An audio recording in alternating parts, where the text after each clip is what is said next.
Welcome to another episode of Flashback 64. I'm Gooey here, as always, with McKenna. Hello. We've got a fun, unique episode today. Yeah. And we are joined by returning guests from the Media Made podcast. We have Jess and Rod. How's it going? Hi. Hello.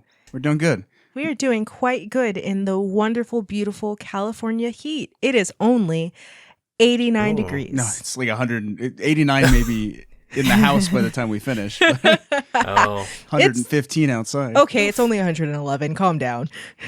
Okay, well, I'm not envious of that. We're actually... It's raining here. We can... This sometimes can pick up because we're like in a closet and the roof's right above us, but we've got some light. It's actually very relaxing. So it's going to get hot in here, I think, but we're going to be chill about it. The soft summer rain. Yes, so thanks for coming back and joining us for another double feature. I mean, that's one of your specialties over That's at our thing. So yeah, it's good to have you back. Our topic today, actually, this is kind of more of your idea, McKenna.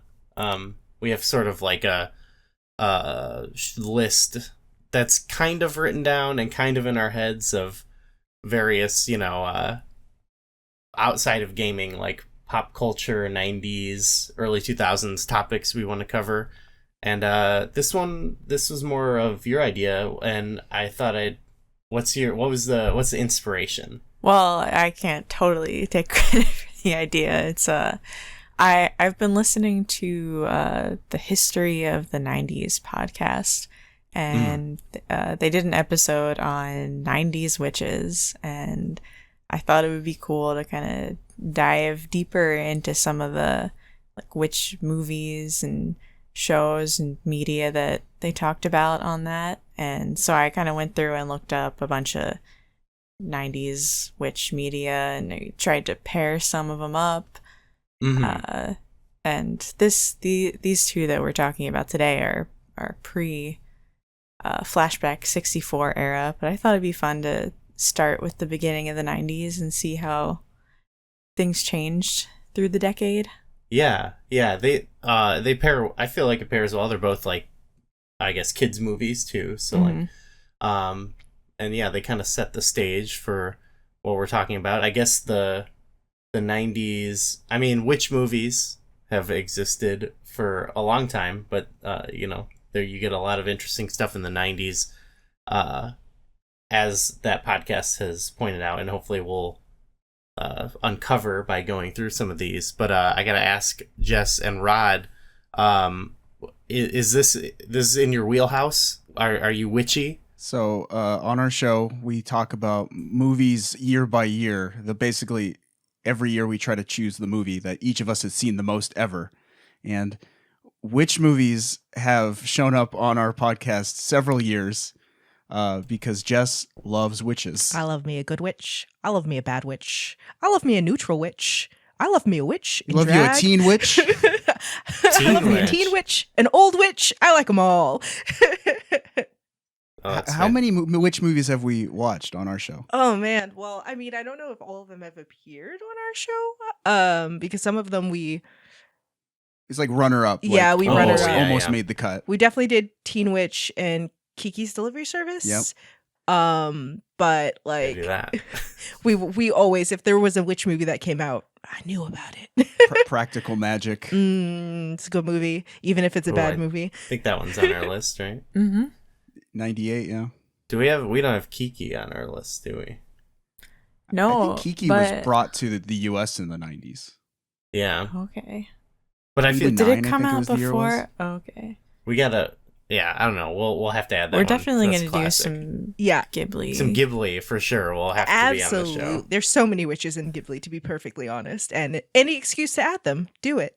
Teen Witch, you mentioned that one. That was like 89, right? Yes. Okay, so like that, there's some evidence of pre-90s witches. They didn't invent the witches in the 90s, but I feel like it's an interesting time because I guess the movies we're talking about today, for example, are kind of more. They feel like the more like classical like fairy tale sort of witch, like different versions of them, but you know, like kind of rooted in a lot of the things. But then a lot of the movies that we're going to cover later on are more of like, they're putting like new spins on that sort of mythology, right? Mm-hmm. So like the some modern like witch of the female late 90s, empowerment themes. Yeah, like kind of twisting it around basically. So I think, but I guess that's another way that this makes this a good place to start, is that, you know, it's sort of, these are kind of more of like the traditional sort of ways they've been presented, I guess. I mean, I don't know for how long. I'm not good with the historical things here, but I don't know when the different tropes developed, but they seem more traditional, I would say. I feel like cable TV might have made witch movies more mainstream than they were before. Because I don't know. I'm thinking of like 80s, like Satanic Panic, like witches for kids. Absolutely not. Oh yeah. I'm curious. Actually, we picked up the VHS copy of George Miller's Witches of Eastwick, which I have not seen, but and that's from the 80s, so you know it's out of bounds, obviously. But we're gonna have to watch that too and see what that's like, because I feel like it was like you would just see, like, I think about like Legend or whatever, the Tom Cruise movie, where it's just like you just encounter like a bog witch or something like that, and it's just like the nastiest thing you've ever seen, which carries over into today, I guess. But one of the movies is definitely like, it feels like an 80s movie that came out right as the 90s started. True. And yeah, that's something we've talked about. It's come up on the show before too, is like, just because the calendar turned 1990 doesn't mean like all of culture was in 90s mode yet. So that's one thing that's fun to just see in general on our show, sort of the remnants of the past, like console generation or culture, whatever 80s stuff, kind of like still like blending into, you know, that's what's fun about, I guess, the course of history is the thing slowly changing. You may remove your shoes. You may remove your wigs. We're going to talk about The Witches first, which came out August 24th, 1990. Actually, it came out earlier in smaller markets, I think in California, and then like it was like a test markets, but then August 24th was when it came out basically everywhere. So here's what was going on at the time. The number one song at the time was Vision of Love by Mariah Carey, which she's come That's up... a consistent 90s name. She comes up on our show a lot, yeah. This movie, the weekend it came out, it was actually the 10th highest grossing movie. I guess here's kind of the rundown of all the movies that did better than it. We've got Air America, Taking Care of Business, Men at Work, The Exorcist 3, My Blue Heaven, Presumed Innocent, Flatliners, Ghost, and the number one grossing movie was Darkman. I like that even though we're in August, like, if you want, like, the top 3 movies are, like, spooky movies, sort of. I mean, Ghost isn't, it's kind of a romantic. You said Summerween on Blue Sky this week, and I was like, that's what they were going through in 1992. That's what I forgot to mention, too, is that I think this episode is going to come out in, like, August, possibly, depending. There you go. So I don't know. We should have waited a couple months, but we couldn't wait. You know, there's already Halloween stuff at my work. I work at Michael's. Yeah, we got it same. already. Yeah, we just went to Michael's. Like, And there's a Halloween section, and we were like, it's July. I think it was June when we went, honestly. Oh, yeah. June. Yep. Halloween's giving me trouble right now, too, at my job. I'm over it. I'm but feeling Christmas coming up. Video game I saw that came out in August of 1990 was the game Pit Fighter, which is it's sort of got like a Mortal Kombat sort of thing to it. It's one of those ones where they, you know, got real photos of people and made animations out of them. That's all I remember about it. But also going on at this time, earlier in August, this is when Iraq invaded Kuwait, and a lot of this month, a lot of like the events I was reading about were, you know, people freaking out about that. So, you know, I don't know if that gives any context for what was going on during this movie, but that it will be over soon. I think that was a real, you know. Also, this is right before, like, basically, like, this is like very end of Cold War, so like a lot of stuff was like East and West Germany were about to get back together, make up, and so I don't know, interesting time period. They're very early 90s. Joke, they call it the end of history. As Cold War ends, apartheid ends in South Africa, the world's looking up. When a witch chooses a victim, there is only one hope of escape. Knowing everything about them that I am telling you.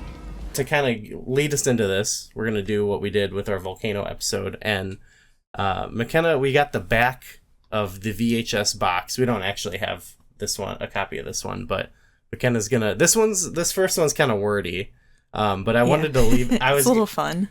Yeah, I was like, should I cut some of this out? But actually, I think it all is fun, good. Yeah. So yeah, go ahead and read the box to us. Wait, is there any way you can read it in the same accent that Angelica Houston does? No pressure. You don't have to. I'll imagine it. It looks like a no. No way. Fair. I wouldn't agree to it either. Snow White and the Seven Dwarfs, The Wizard of Oz. Each is a classic that wouldn't be half as exciting without the devious doings of a witch. Now, in the tradition of Labyrinth and the Dark Crystal, comes a new all-family movie that provides fun every which way you look. Like those earlier films, it has the happiest of ever-afters too. From the late great Muppet creator Jim Henson comes an instant classic, bursting with enchantment and adventure. Movie audiences know that the Henson name means magic to young and old alike, and the witches may be his most magical treat of all. Academy Award winner Angelica Houston stars as the Grand High Witch in this exhilarating tale based on the book by Willy Wonka and the Chocolate Factory creator Roald Dahl, and directed by Nicholas Roeg. Jason Fisher co-stars as Luke, the 9-year-old who finds that saving the world from witches is a tall order for a boy they've turned into a mouse. Join Luke as he carries out his wondrous and heart-pounding heroics. Hex marks the spot for fun, imagination, and the witches. The witches. So yeah, that's touches on a lot of things, but first thing I noticed is, like I was saying before, they're very much like, this is a witch story in the tradition of great witch stories and puppetry magic, of course. But I like they're like, we're adding to the canon here with this one. It is interesting that they call this the follow-up to Dark Crystal and Labyrinth, which we talked about on our show. We talked to Labyrinth in '86, but yeah, this was the last movie that Henson worked on, right? Yes, and I believe this was the last, like, right after this, Roald Dahl died as well. Yeah, that's right. So it was like, I guess, I don't know, he didn't like write the movie, but the last thing to like. Had a lot to say about it, though. Yeah. Which is kind of interesting. So it is adapted from his book. Have any of you read this? We read a lot of Roald Dahl in schools, but did you encounter this one? No. I don't think I've read a Roald Dahl book in my life, to be honest. And knowing the movies that I've seen that are based off of his books, why did they read those in school? They seem scary. They read Willy Wonka to us at school, and that was it. Yeah, I think that was probably... I guess, yeah, I probably didn't read as many as I thought, but I think Willy Wonka, I'm trying to think. I read that on my own, not in school. Oh, the BFG? That's him, right? Okay. I think that is that one. Yeah, you read that. James and the Giant Peach is him. Oh, maybe I should just get all of them on audiobook and give them a shot. I think the illustrations are half the point. No, scary. Yeah, they are. Yeah, they're interesting. Obviously, he's complicated figure. Is that, I don't know how to describe him, but the pairing of Jim Henson and Roald Dahl is funny because you have the kindest heart in Hollywood and then the crankiest children's book author ever together. Yeah, I liked reading. So I listened to this audiobook a couple days ago. It was quite a breezy. It was a breezy read, and the movie is like it's like a fairly straight on adaptation of the story. Like there's only like a couple things that were like, actually no, it was mostly pretty straightforward except for the ending, obviously. And I don't know, like that. I actually didn't think it would be. I thought it would be like a funny piece of trivia, you know, knowing like how he kind of didn't really like the ending. But then as I was listening to it, like I started to like realize that like there is an aspect to that ending that he really like cares about throughout the story. And I guess I don't know if you guys want to just jump and talk about, if you want to like tell the story of it or whatever, but I do have a question, I guess, about the aspect of the ending that he was upset about. I don't know, do you want to say what happened, like describe the movie, McKenna, or like the whole the like what's, I guess, what is the story of the movie? So there's this boy who's living with his parents and grandmother, and the movie starts where she's telling him about witches and how to spot one, and how her childhood friend was like put into a painting by a witch.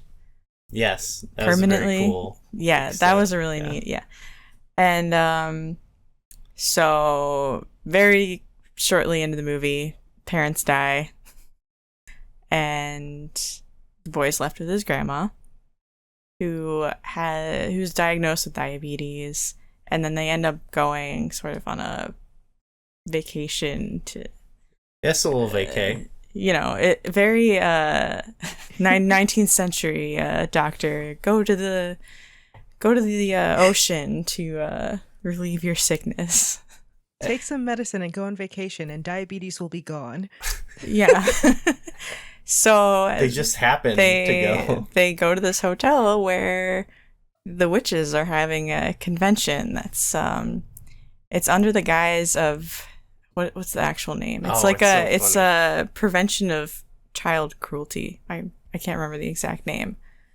But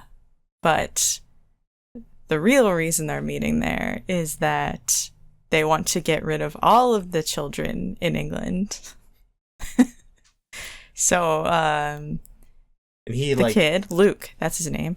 He's in like the convention room, the hotel convention room, when all the witches go there, and he's hiding, and he uncovers their plot, where the Grand High Witch has a little potion that will turn children into mice, which they can then easily kill, where no one will suspect them because they didn't just go out and kill children. Yes, they're going to do it they all own sweet shops. Yes. They're all going to buy sweet shops and basically slow release poison all these kids into becoming mice.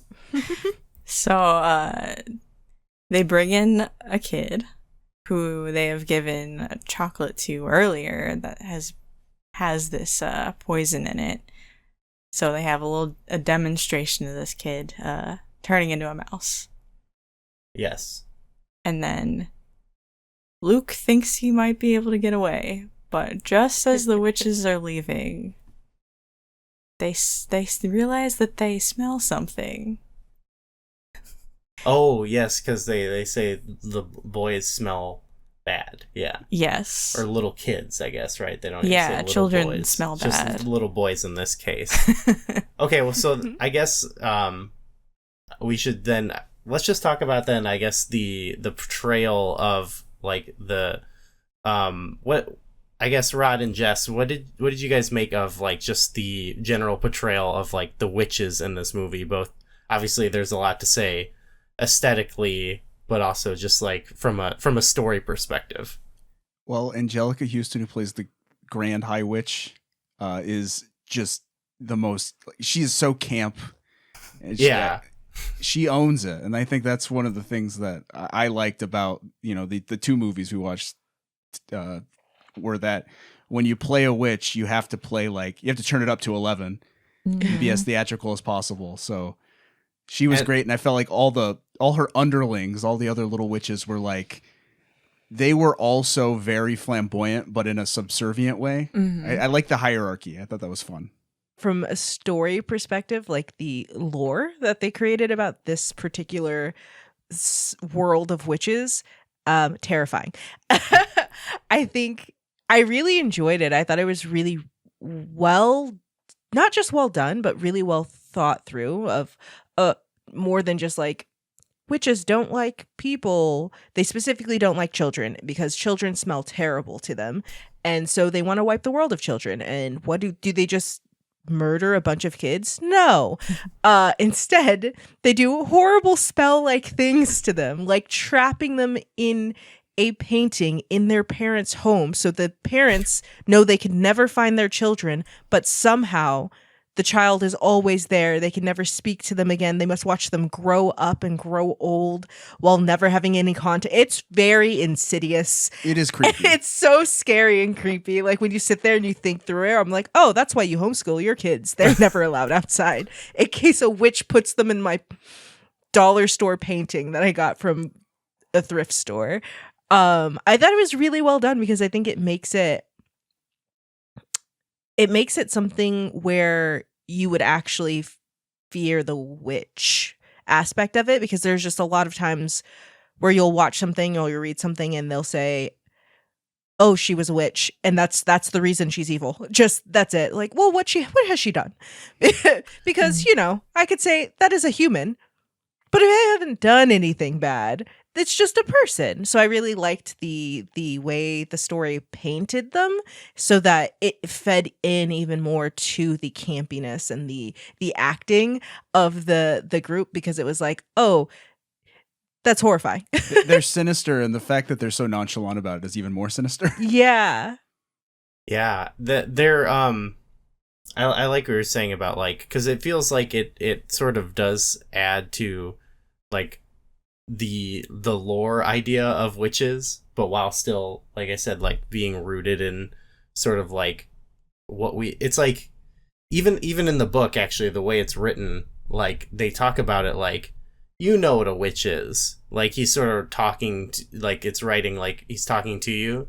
He's like, what a witch is, but actually here's some common misconceptions, basically. So it has this sort of it is based on this historical fantastical thing, but he kind of puts I guess a modern it's pre we're rethinking the wheel, but kind of adds to it in a creative way.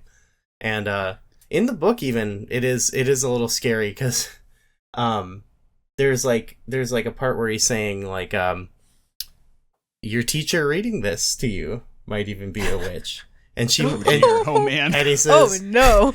And it says and she might be smiling at this, because it seems like an absurd claim, but she also might be laughing because she knows it's true, and that she's got, I'm like, yeah, I pictured myself having that being read to me, and I was like, oh, this is I can definitely creepy. see that happening.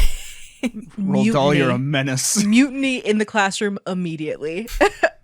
So this is one of his books, actually. We don't have to go too much into this because it's not really the movie, but it's one of the books, I guess, in recent years they've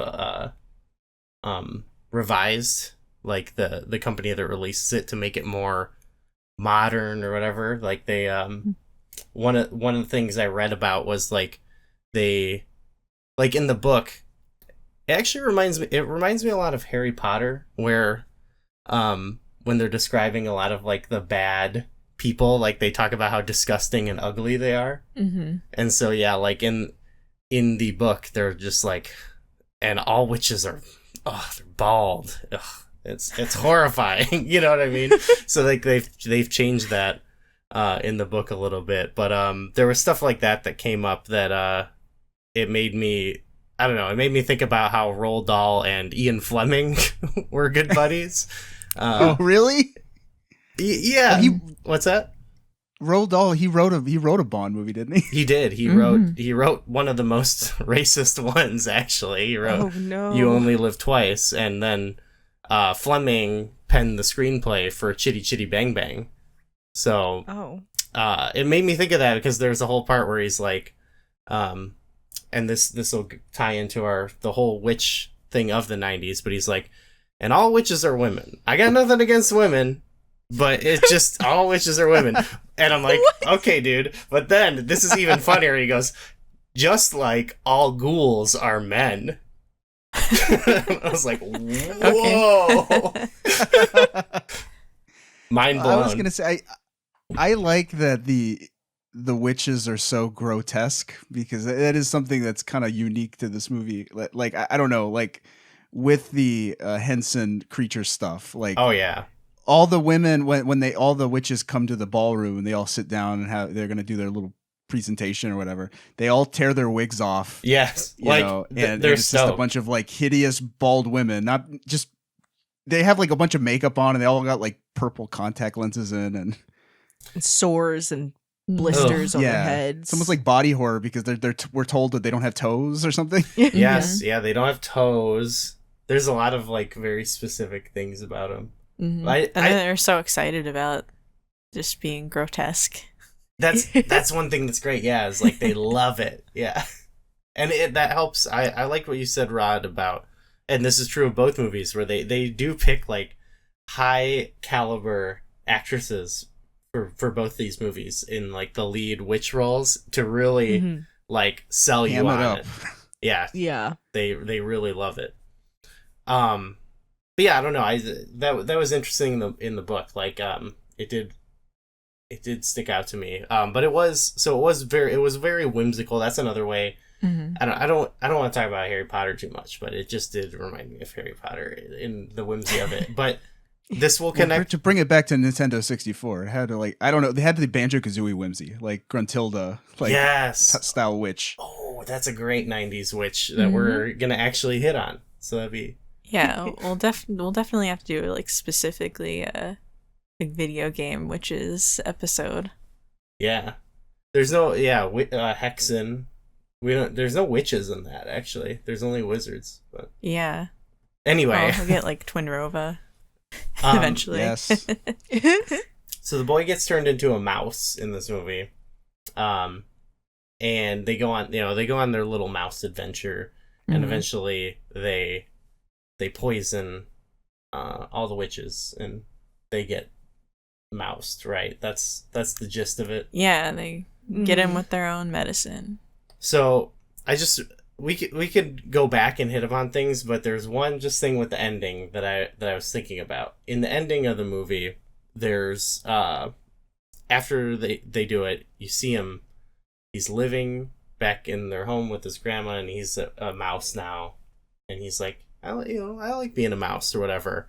But then one of the assistants, right? Her assistant, Angelica Houston's, comes back. The one she quits. She quits, right? She got mistreated by her. Yeah, so she like turns him back into, happily ever after. The box promises you it has one of the happiest of ever afters. So they're fine. So in the book, Roald Dahl didn't like that. In the book, he remains a mouse till the end. And I was like, okay, whatever. He's being weird about the ending. But then in the book, like, he like really likes being a mouse like the whole time in the book. Like he really it is another way it reminds me about Harry Potter is like it's like, yeah, your parents are dead, you're just some like kid and like whatever, but actually there's this secret world of witchcraft, and you're not just a little boy now you're a mouse and you can do all these cool things with your tail and you can swing around and then one thing at the end, he's like relieved that he's gonna have a shorter lifespan for being a mouse because he does. Wow. Yeah, because he like wants to live out the rest of his life with his grandmother, who he's like, you're not gonna. Do you think you'll live for 9 years more or whatever? And she's like, hopefully. He's like, great. And they're like, they come up with this plan that they're gonna go and kill all the witches in the world. And it reminded me of like I guess the opposite of like the end of Let the Right One In, where it's like, I don't know if you remember, like the vampire girl goes on with their human, and it's like, I don't think I've seen it's like that. the opposite, because they both know they're gonna die, but it's very like fatalist, you know. He's just like, all right. But I guess they made like an alternate cut where he does remain a mouse, and they have that line, you know, like, oh, I actually kind of like being a mouse. And it said on like Wikipedia or something that Roald Dahl cried at this ending. And so I was thinking, like, that's something actually that seems to be a very important part of the story to him. But what do you guys make of that? Like, what do you think about his like interest in being a mouse? Legitimately, I said aloud when we watched it this time, because I watched this movie growing up, and we've watched it a couple times the last few years, and I said out loud, I was like, I mean, if he remains a mouse, mice do not have a long lifespan. Like, he might outlive his and I took the fatalistic view of it in the like, wow, she already had to watch her son and daughter-in-law pass, and now she's probably gonna have to watch her grandson pass before she does. Like, that's kind of sucky. But pulling it, like, seeing it through your lens, it's still like really sad to me, and because 12-year-old child is saying that, right? Like, the words that are coming from this child of like, well, my parents are dead, my grandma has diabetes and is probably also going to die, so I'll be left alone in the world. It is better for me to never be a boy again and have to live the rest of my life alone. I'd rather die sooner. And it's both beautiful and just so sad. Like, the amount, because I don't think the movie portrays very well the loss that the child is actually probably struggling with just kind of, my parents were here yesterday and they kissed me as they left to go on a date, and they will never be back. My grandma has collapsed because she was not taking care of her health, and honestly, she smokes way too many cigars and she's not planning on quitting. And to be able to have to like take in all those things, being like, I have to be a caretaker of my grandma so that she can make it until I'm old enough to make it, like, to be an adult. But if we both die around the same time, that's not an issue. And that's just so sad. That is sad. That's such a sad, sorry, I will delve real deep into hurtful things. No. And I can definitely understand as a writer making that choice, because I think that if that's what the character is and that's what we're going through, like, well, I'm going to use the rest of my life to, however short it's going to be, to destroy all the witches so that nobody has to feel this pain. But man, I'm glad that I won't have to live that long. Ugh. I was reading about the movie as we were watching it, and I saw that like quote from Roald Dahl, and I was like, is he just being a crank? You know, like, because he hates anyone changing anything in his books. I feel like I read that criticism from him about every movie that's been made, adapting his work. But when we got to the end and we see their life together after they've like kind of outsmarted the witches, and Luke he's set up like a crazy like rat maze for the house, and he's able to like, you know, use his Legos to ride up and down the stairs, and it's a bunch of contraptions, and it's like, oh, they've made the most out of this. And I could see how it was going to culminate in an acceptance of this life. It's like, well, I'm a mouse now, and we're making the most of it, and we're happy. And you can see the momentum going in that direction. Then all of a sudden, a sharp left turn. Oh, by the way, you're a human again. Mm-hmm. And you were making the point of, okay, well, that adds into the story. If he can be turned back, then any of the witches that might have gotten away could be turned back as well. Yeah, that creates the possibility that this can be reversible for anyone who's turned into a mouse. And at the end of the movie, all the evil witches get turned into mice. And here you are. There's that possibility. Oh man, there's still evil in the world. Oh no. Leaves it open for a sequel, I say. That's true. What did you make of like the ending in the movie? Yeah, I guess there's two thoughts I had in that.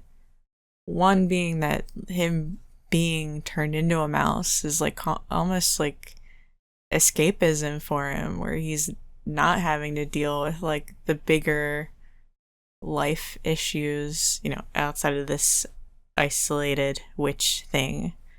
And that he's just kind of stuck in a suspended childhood where, he won't have to grow up and experience further loss. It's kind of just being, just stuck in childhood, and so maybe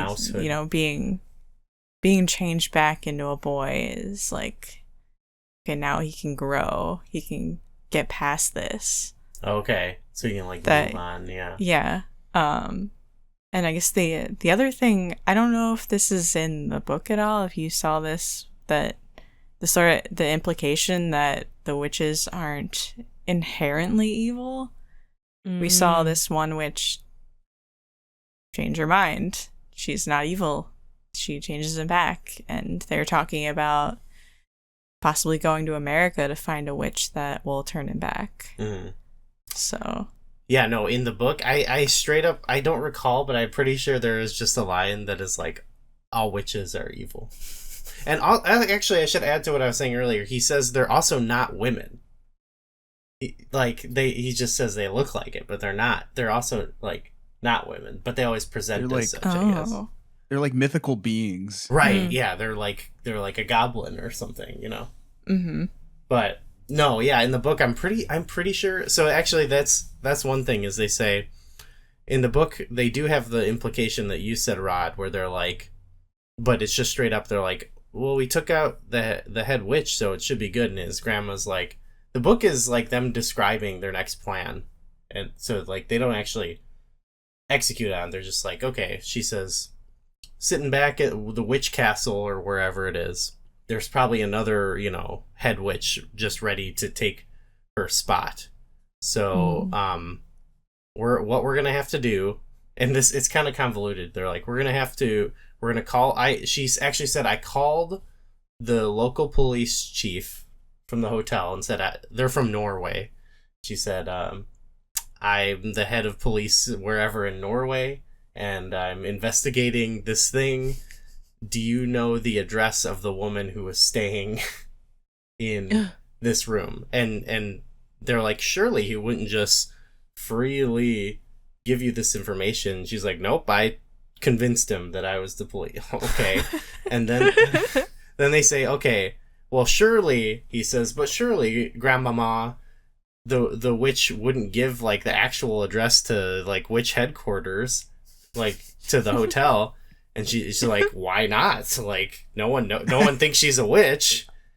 And he's like, okay. And so she's like, yeah, so we're gonna go there and like kill them, and then they'll have the records there of where all the witches are in the world, and we're gonna go kill all the witches. So there's no like, we're gonna go find the good. We're gonna just completely wipe them out. Yeah, genocide. Yeah, we're gonna genocide the witches. So he has a purpose. It ends with like he has a purpose in life, and he's gonna live long.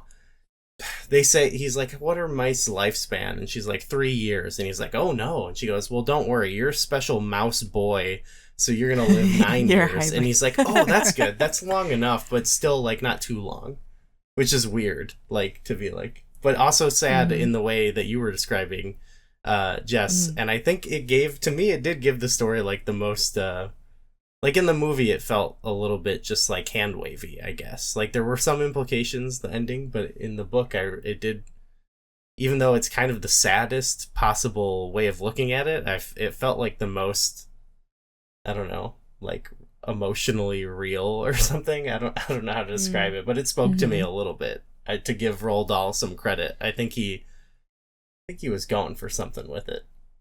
I don't know. Yeah, it felt deliberate. I see what you're saying. Yeah, I can absolutely see that. Like, having not read it, but imagine reading it. Like, yeah, it's sad, but makes sense.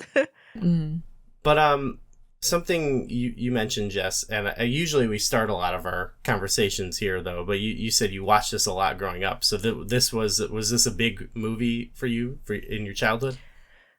I really liked Witches. Yeah.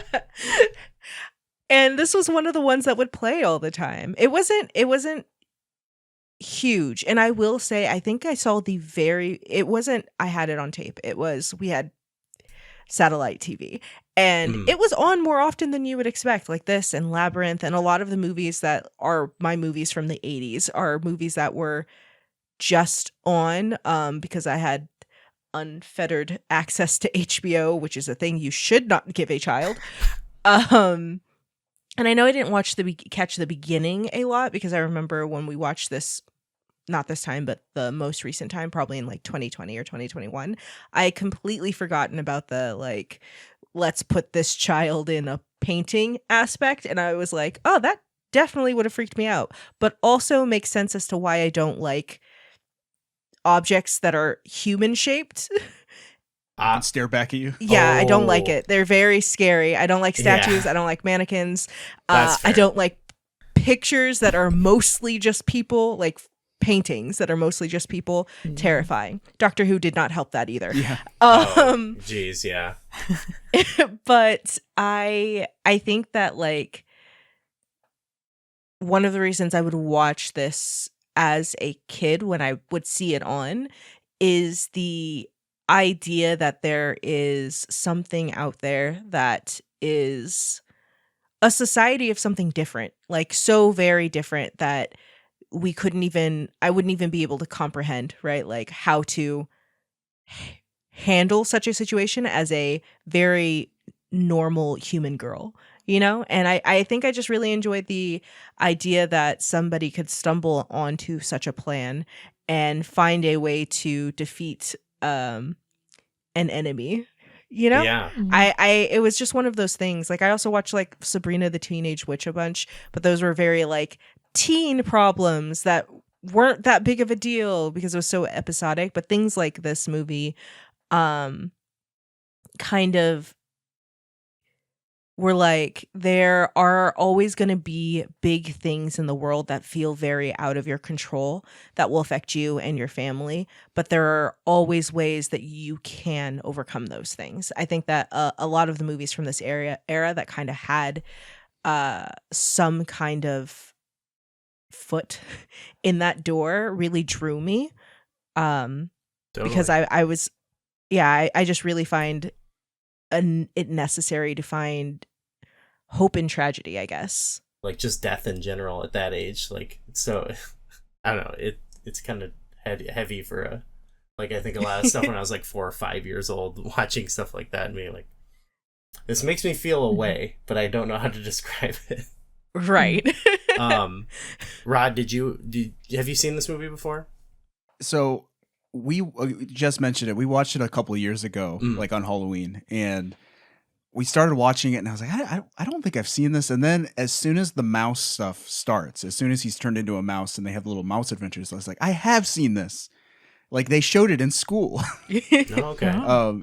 And so, but my, whatever year it was, first, second grade, I only remember the mouse stuff. That's the only stuff that stuck with me.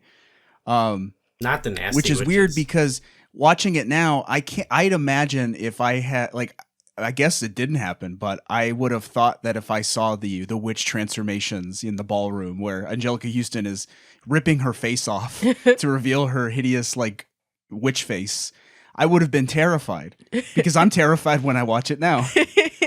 But it just didn't stick with me. So to me, childhood memories of this movie are just the mouse misadventures, like Luke climbing up and down curtains and, scurrying around on the floor or on a bookshelf. Or like underneath escaping the stage. The cat is very perilous. Yes. It just reminded me of that movie we caught on TV not too long ago. It was like from the 50s, right? And what was it called? Like I don't know what decade it's from, but it was a black and white movie called like the something like it was like The Shrinking Man. It was about a guy who like kept shrinking basically until he became like, you know, no one could see him anymore. But there's like a period where he's still being cared for in the house by his wife, and one day she's gone and he accidentally, you know, falls out of somewhere, and all of a sudden their cat's trying to kill him, and it seems like a silly thing, but I think in both that and in this movie, like it was like a pretty perilous moment. I was like I don't know, I could like picture myself being the little mouse puppet, and like cats are kind of scary. I don't know what it is. I've always liked little heroes in a big world. You know what I mean? Oh, like, yeah.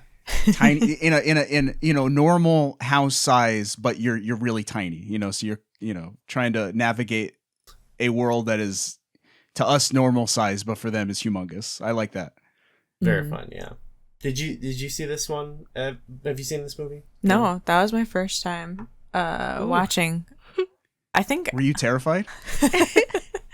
You know, I think the most terrifying thing was like the beginning, was seeing the girl go into the painting. Like that whole, I guess the whole opening sequence, That seeing the girl freaky. being followed and taken and being put into the painting. But seeing Angelica Houston transform, I was like, wow, that's so cool. I was like thinking of it in like effects terms, makeup, and they are great effects. Yeah, like I didn't watch this at all as a kid, but like I love this, like all the other Henson things they mentioned and stuff. Like I even liked the Ninja Turtle movies were my favorite when I was a kid. Those were mostly came after, but it was the Jim Henson Creature Shop. So I just like have always had this love for that sort of thing, but they really like lean into it, and it's really gnarly. And so I think like everyone kind of involved like took a very, you know, it's like I like that with a kids movie where it's like we're gonna take it seriously though, like we're gonna like not put effort into it, you know what I mean? Like sometimes you watch something and it feels like they're going lowest common denominator, like we don't have to try too hard in here, but you've got like Jim Henson, like the craft is really there on screen. It's really gnarly. Looks, I mean, the mice even look really good. Yeah. Obviously we talked about how love those puppets. They're like, so what's the right word? They were just like charming, I guess. Like I would want to help those boys, you know. There were sequences where I wasn't sure whether I was watching a mouse puppet or a real trained mouse do something. Because there is a scene where he's like climbing up like a little antenna off a radio, and it falls over, and the mouse like attaches its tail and it's hanging from it, and then it like quickly scurries off. And I was like, was that a real mouse that they trained to do that? There was parts where like it was mixed. They might have even had different puppets for different shots. Did you get that? Is that, I don't know. It seemed like there were some that looked more, or maybe it was they just used a real mouse, but they definitely were splicing together, you know, different things to create the and which made it really convincing, obviously. And I guess the other thing I wanted to mention, we talked about Roald Dahl.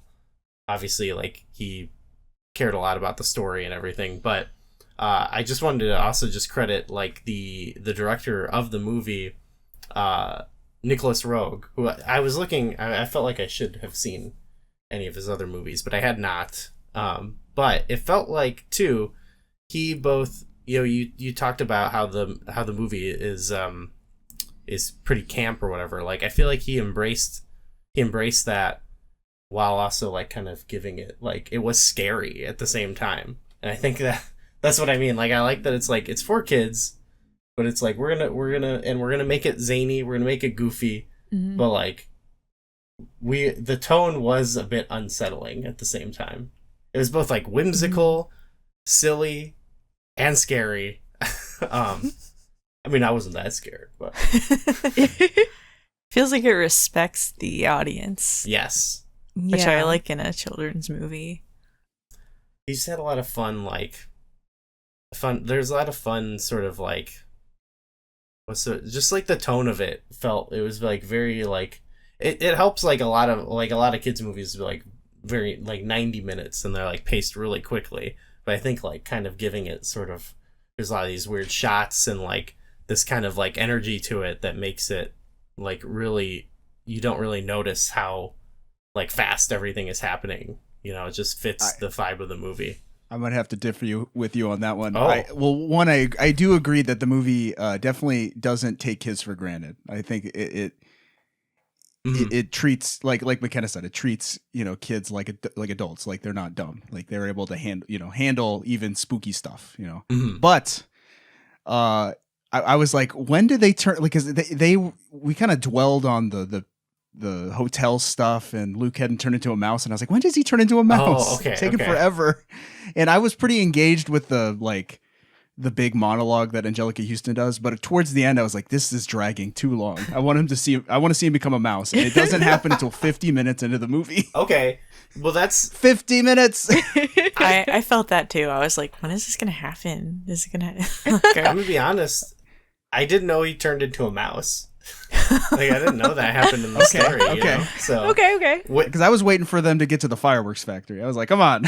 When that happened, I was like, this is insane. Like when they're it was both like when they're doing the speech about their plan and everything, I was before even the kid came in and transformed, I was kind of like shocked by it all. Like I was a lot to absorb because It was. I guess I was expecting, I think Jess, you hit upon this, like the lore of the witches in this specifically. I wasn't expecting it because I was like thinking it, like, I guess witches like eat children.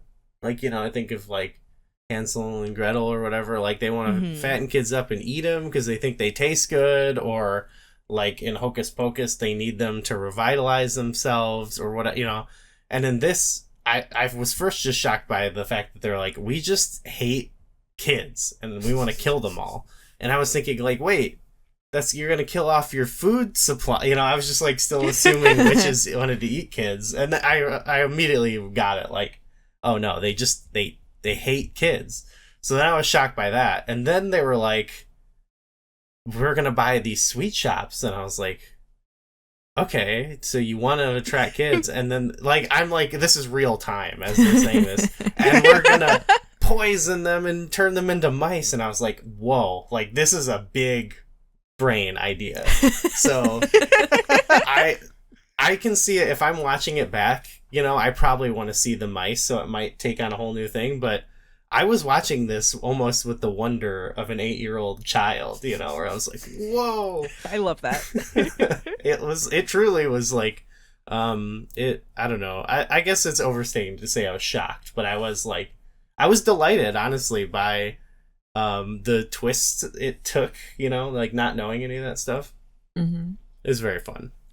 Okay, because I was just, I was like, I like your perspective because it kind of makes me rethink it. But I legit thought, I was like, this is the longest first act of a movie I've ever seen. But, maybe like him turning into a mouse isn't the end of the first act. It's more like his, his lowest point before he triumphs. It's in the book, it literally happens like at the halfway point of the book. Okay. And all right, so that's faithful then. It happens like right in that scene. Like the movie has this extended chase. Sorry, Jess, what were you gonna say? I was gonna say, did you watch the movie and then read the book? I did, yeah. Oh, okay, that makes sense. As to, oh man, now I kind of I would wonder how somebody would feel reading through it, not knowing it was gonna happen before. Anyway, that's it. Continue. It was just a thought. We'll read it to our nephews. We'll read it to our nephews. Yeah.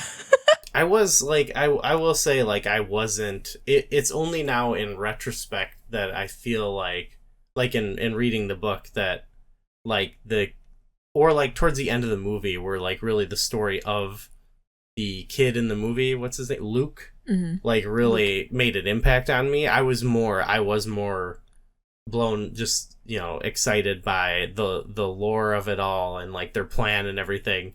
And then, like, it was more in hindsight and then reading the book where I was like, oh, and, like, it was a pretty decent story about the kid, too, I don't know. I wasn't, like, fully... it's just sort of the thing, like, I have this sort of this aversion where I'm, like, there's, like, movie and they got the cute kid actor, and I'm like, yeah, whatever, whatever, kid. Your parents are dead. I had problems with Luke's actor, unfortunately. Oh. Oh yeah, well, he's just a little kid. I know, but I did like the other little kid who gets turned into Bruce. Bruno. Bruno. Yeah. Little Bruno, I thought was great. I kind of just wished he was the hero of the story because he's like kind of this like, chubby kid who likes to eat sweets and doesn't like to go to school, and he loves being a mouse. He's gonna be real sad if the White Witch comes to his house. I did relate more with Bruno, yeah. I think there's a mouse in Cinderella named Bruno. Is it There's Jacques and Gus. Right, yeah. Possibly the third one, Bruno.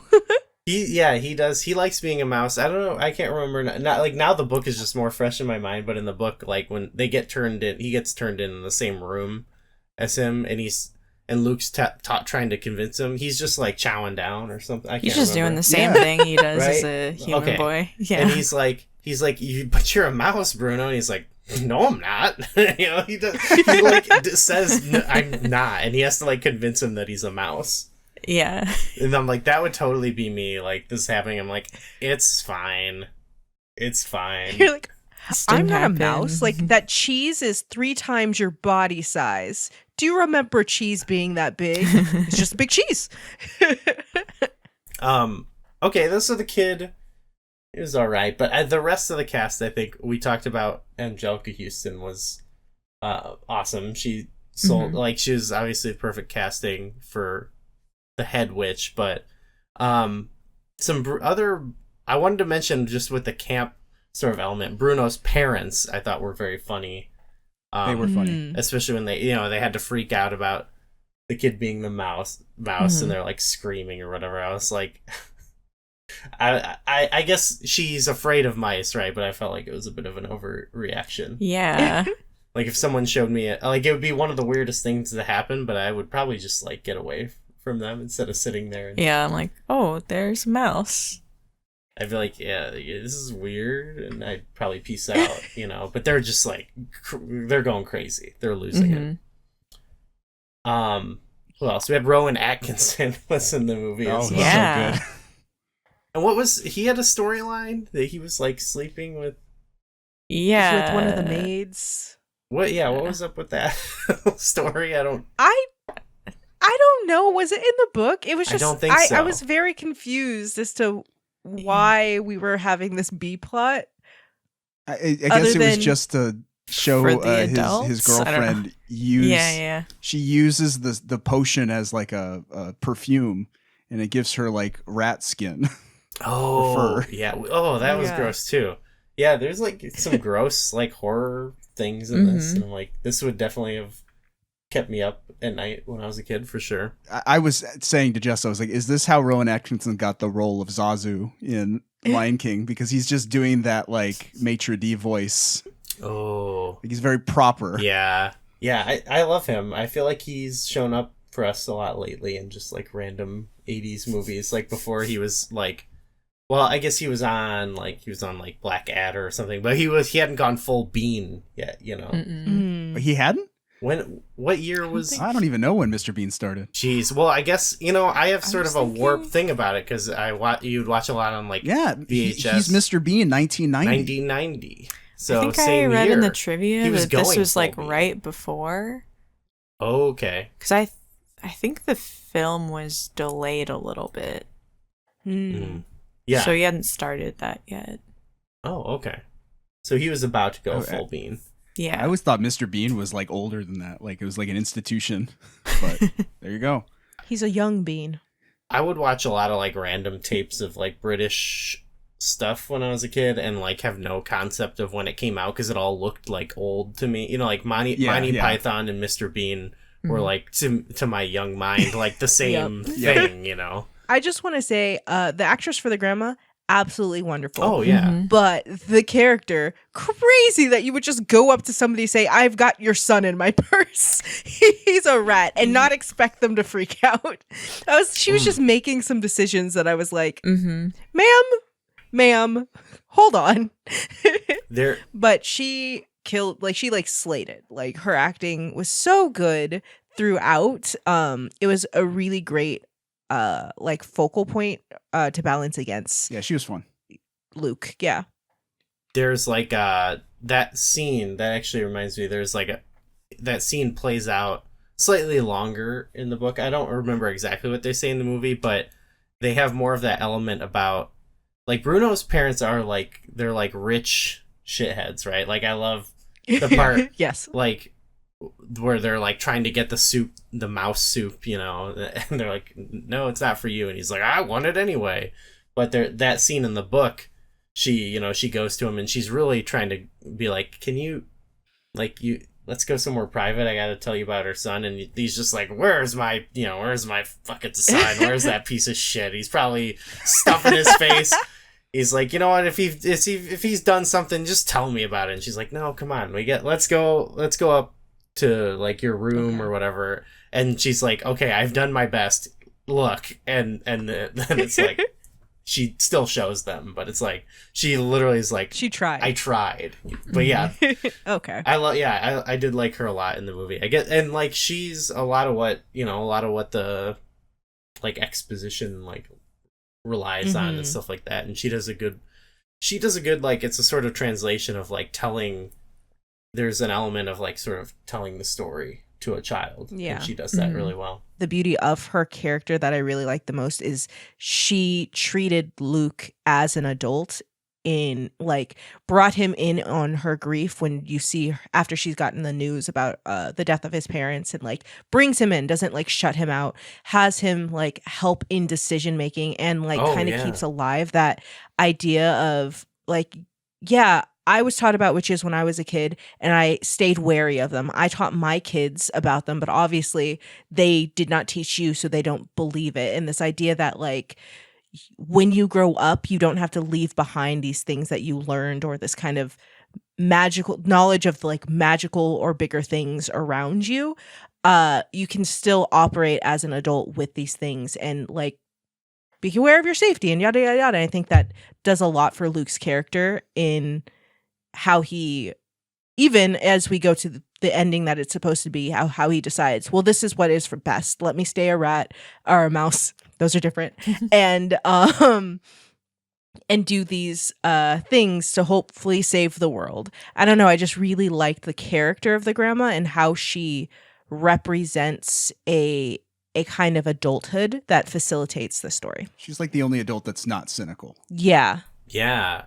And I liked, actually, you mentioned the scene where she finds out about what happened to the parents, and I like how they portrayed it in the movie, where it was like her being told about it, and they kind of jump after that, like when the kid comes in, like they don't do the scene of her telling him. And I think it was like smart to kind of put that emotional weight of like finding out or whatever on the scene where like she finds out. One, I guess, is just because I feel like she's probably a better actor than the kid, so I feel like she could probably carry that emotion better. But I think I think to me it did make that same connection you were talking about between the grandma and the kid. Like they kind of put them on the same level, like they're sharing in the grief. So anything else, McKenna, you had? Yeah, I was thinking of a sort of related scene where the doctor is checking on the grandma and she leaves, and Luke is like, why do doctors always you talk to everyone like they're babies? And it's like acknowledging, like, you know, we're not gonna, the movie isn't gonna baby you, we're gonna treat you, you know, like you're more mature. No, not totally, you know, as much as a kid can be. Yeah, totally. I think like overall, the movie takes kids seriously. And I think that's why it's still like it was very watchable for us. Like now we're so many decades later and we're adults now watching it, and it just I don't know, like both watching it and reading the book, I was kind of able to transport myself into the mind of like a kid a lot and like think about it through that lens as well as like watching it now. So yeah, great flick. From the incredible imagination of Jim Henson and director Nicholas Roeg comes a fascinating new fantasy adventure. The Witches. For when a little boy accidentally stumbles into their secret world, he finds they've got a lot more power Bring it to me! than he ever imagined.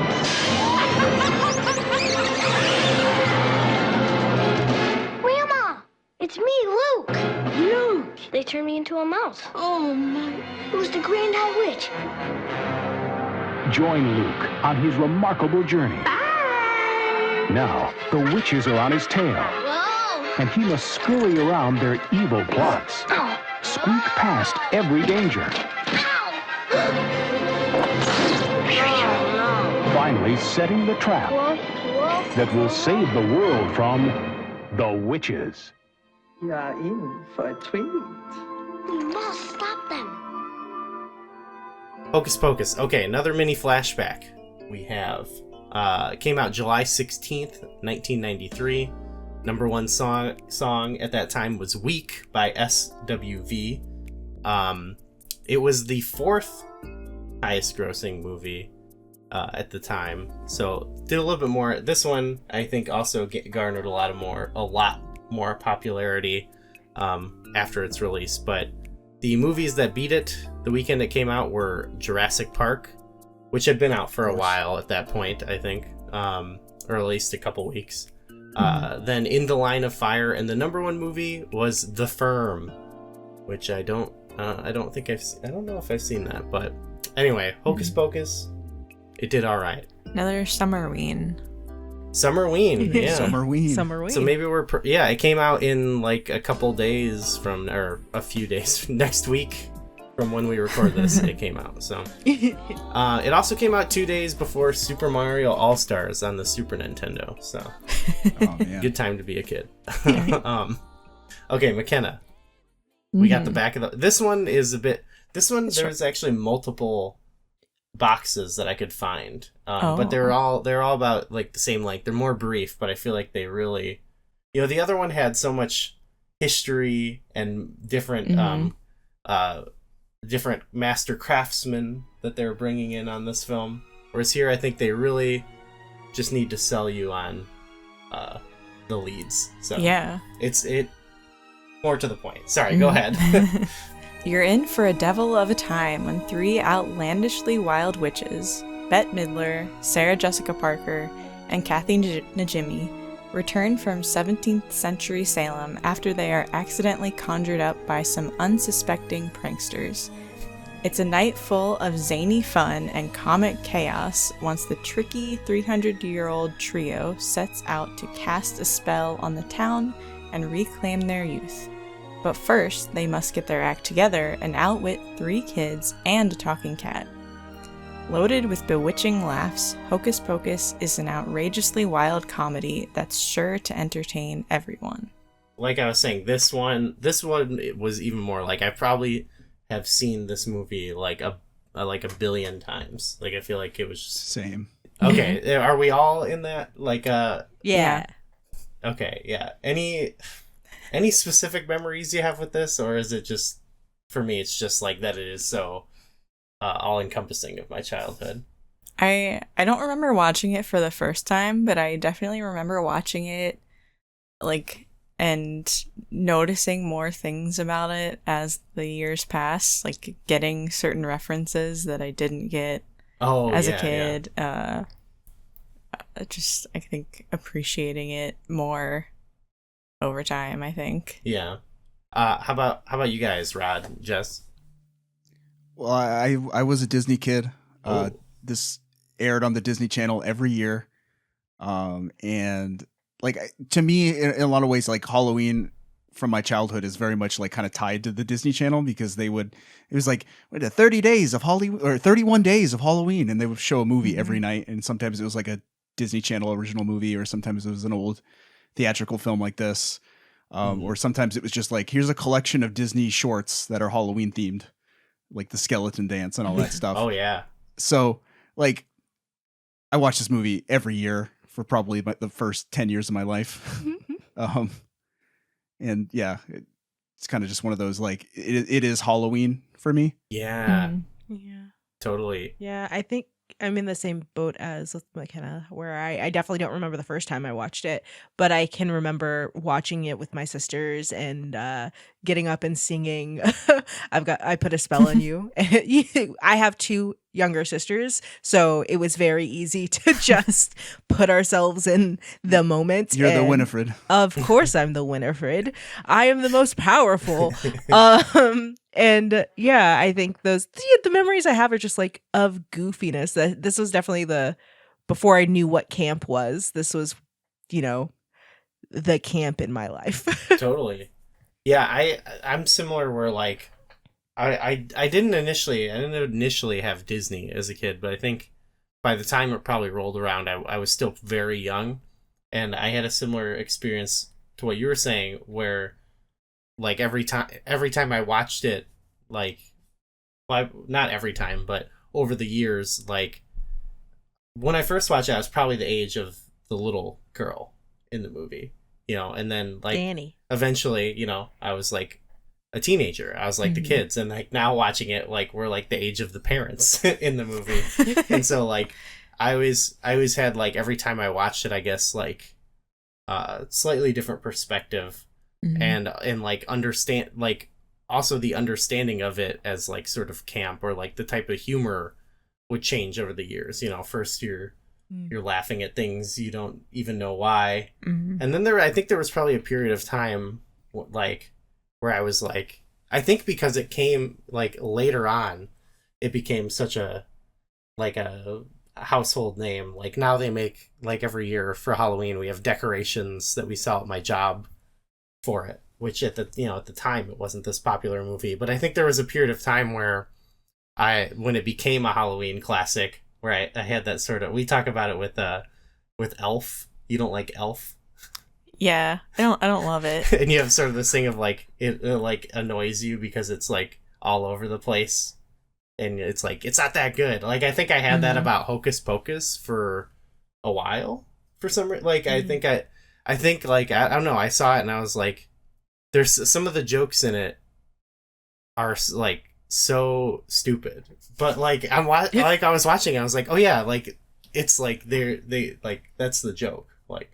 And I think I was just like, there was a period in my life where I feel like I was too serious about it. You know what I mean? Where I was like the humor is like, it is for babies. But then like watching it now, I'm like, no, it's funny. It's like a very funny movie. So I don't know. I've had quite the roller coaster with it over the years. But where I'm at with it now is that it's like a really funny movie. I don't know what you all think, but I do sort of think, like it doesn't have as serious of a tone as the last one, even though the Witches was pretty silly as well. But I think it does like embrace the fact that it's a comedy a lot more, and it's not like hand waving anything because of it. I think it is just because it's comedy. It's like comedy first. You know what I mean? It's like, I don't know if that, maybe the story or whatever, it's like a little bit more, I don't know, I guess it's a little bit more like by the book a little bit, but I don't think it's like bad necessarily. And I think that's the perception I used to have, but I don't know. What do you guys think about like just the story overall? It's a pretty basic story, but like it felt much more episodic this last time we watched it than even the Witches like kind of felt like a narrative, you know what I mean? But like this one, it was like, you're bouncing back and forth between the kid's story and the Sanderson sisters just kind of doing stuff. Yeah. And, and like the Sanderson sisters, it's sort of like a fish out of water story for a little while, where they're just like out on Halloween on the hunt for these kids that stole their book or whatever.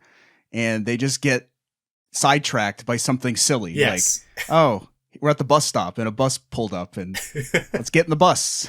Let's talk to the bus driver. He's going to hit on Sarah Jessica Parker for a while. We're out on the street and we see a guy at his house giving out candy who's dressed like Satan.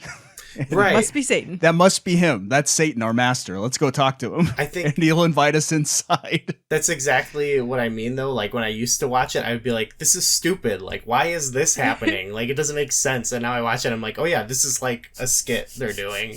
And it's incredible. Like, it's my favorite stuff. Yeah. Yeah, it is the best stuff in the movie. Whereas before I was like, why is this happening? Like, it doesn't make sense. So, like, well, I don't know why I was like cinema sensing it or something, you know? Jess, how about you? Like, how does the, just from a story perspective, like, does the movie connect with you in that way? Or is it more like, oh, it's bits? Or what do you think about the movie?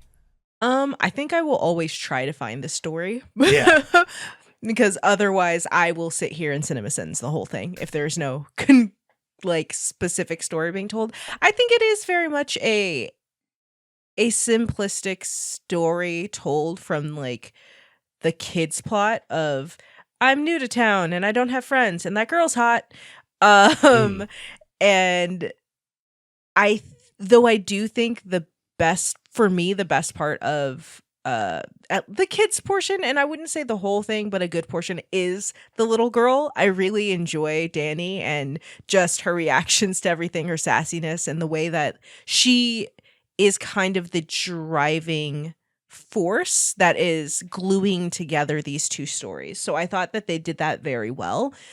Because it could have very easily been like, we are awakened by a virgin. I don't know what that word means, by the way. I'm 4 years old watching this movie. And we don't need to chase those specific kids. Well, we do need to get our book. But once we get that, there's kids everywhere we can eat. Like, it was, I think that the story worked really well in pulling, creating reasons for these two plots to continually be connected.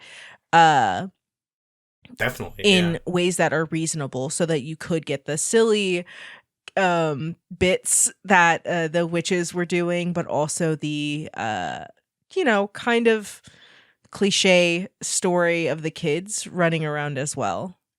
I did feel like the kids stuff was the weaker half of the movie, but Jess kind of like helped me relate to Max and Dani's story because like I have a younger sister who's more like when I was a teen, my younger sister was more or less the age of Dani in the movie. So I could relate, like watching it now, I could see like, oh yeah, that's how I was as a teen, where it's like, I'm very aloof and I hate Halloween and I hate my family and I don't want to like, kids stuff. I don't want to go out there and trick or treat with my little sister. How embarrassing. Several times I was like, hey, do you see you and your sister right there? Do you see it? Do you see how mean you are?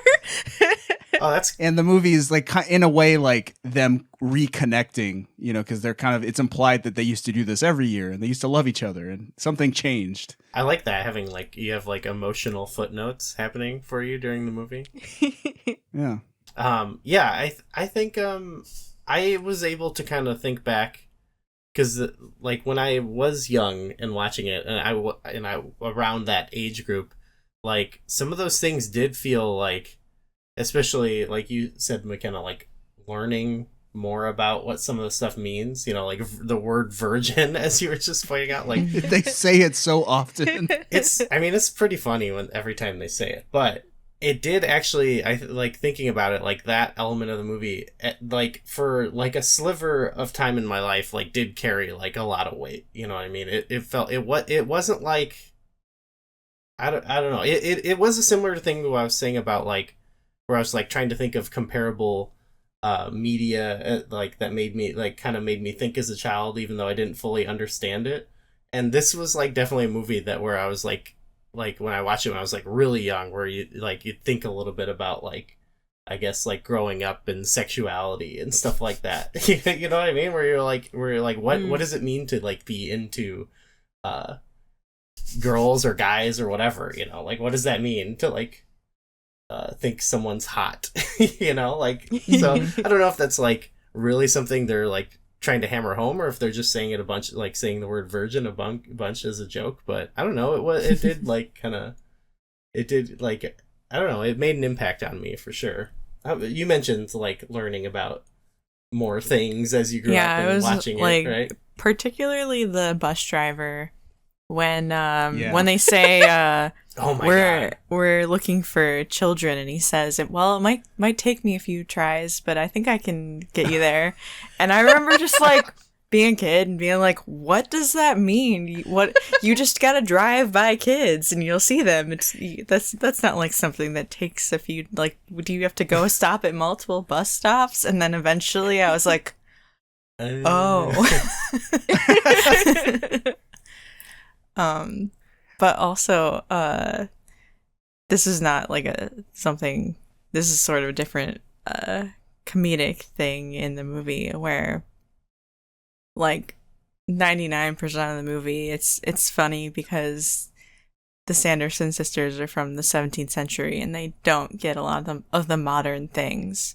Yes. But towards the end of the movie, she's flying on her broom while they're driving in the car, and she goes, "Can I see your learner's permit?" And you're like, what she's do you doing mean? Like bits. She's like resisting arrest, and like, okay, where'd you learn that? Why do you suddenly know about modern stuff? A switch does flip. Like, that's one thing I like when she's like, when she realizes like what Halloween is, she's like, oh, okay, they're just like partying, and then from then on out, it's like a coming of age on both sides, loss of innocence. It reminded me of Austin Powers,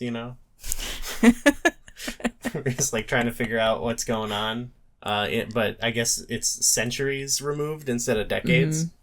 That's something else that actually, from I probably didn't realize it at the time, but I probably related to the kid in a way. You mentioned Rod, like, more than I realized at the time, in that it was, you're like, Halloween's stupid, but also like being like very jaded about it, like being like it's cynical or whatever. But then also, like, a lot of his heroics come from him, like the fact that he is like a non-believer compared to everyone else, or like even after he comes to believe, like, he uses kind of like modernity, or like they trick him with like some type of like, oh, we're gonna use the radio, like they don't understand that, so we'll trick them with this. Or they, in the beginning when he confronts them, he knows like, oh, I can like scare them with the sprinkler system or whatever. And so I probably did connect with that as a kid. Like, at that teenage age, I was very much like, like, oh, like, religion is dumb and people who believe in this stuff is dumb. I could outwit the Sanderson sisters if I was there. But yeah, I don't know. That aspect is really good. I think the one thing with all of this in that really keeps it going is, it is like these different skits they walk into, but the main like trio themselves are like so funny. Like, they're so entertaining. McKenna, when you read the back of the box, it made it seem like they were the heroes of the story. It really does.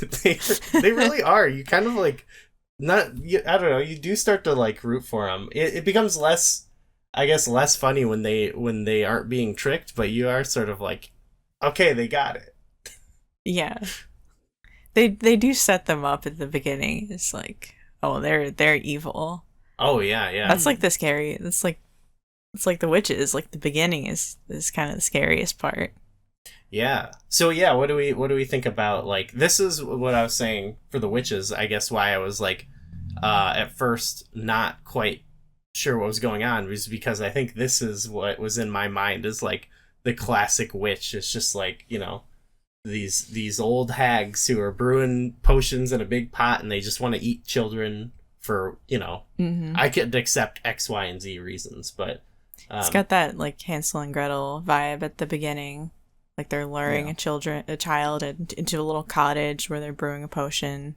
Well, actually, something I was going to say when we were talking about witches before, but I lost my moment and then I forgot about it, was that I hadn't looked it up. I meant to, but the idea of witches is such an old thing that every culture has their different spin on what a witch is, what a witch does, how witches are created, where witches live.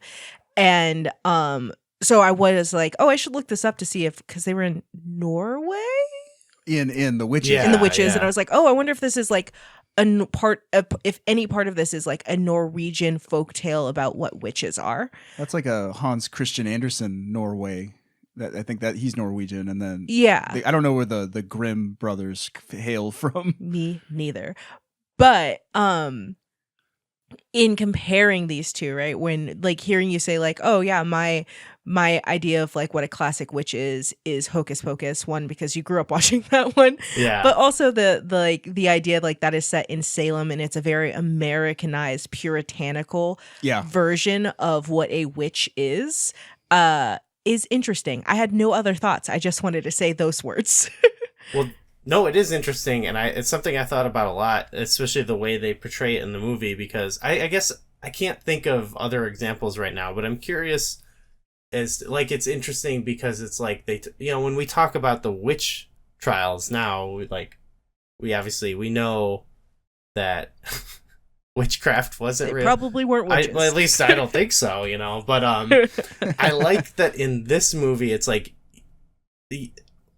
I don't know if it's just interesting that it's like, yes, they were real and they were real witches and they are still a threat and we gotta look out for them, it's just, I don't know, it's interesting to think about when, I guess because at this age I was, I would eventually like read things like The Crucible or whatever, and like that was being in my mind at the same time as this, and it doesn't make any, it doesn't really make sense, but what can you do?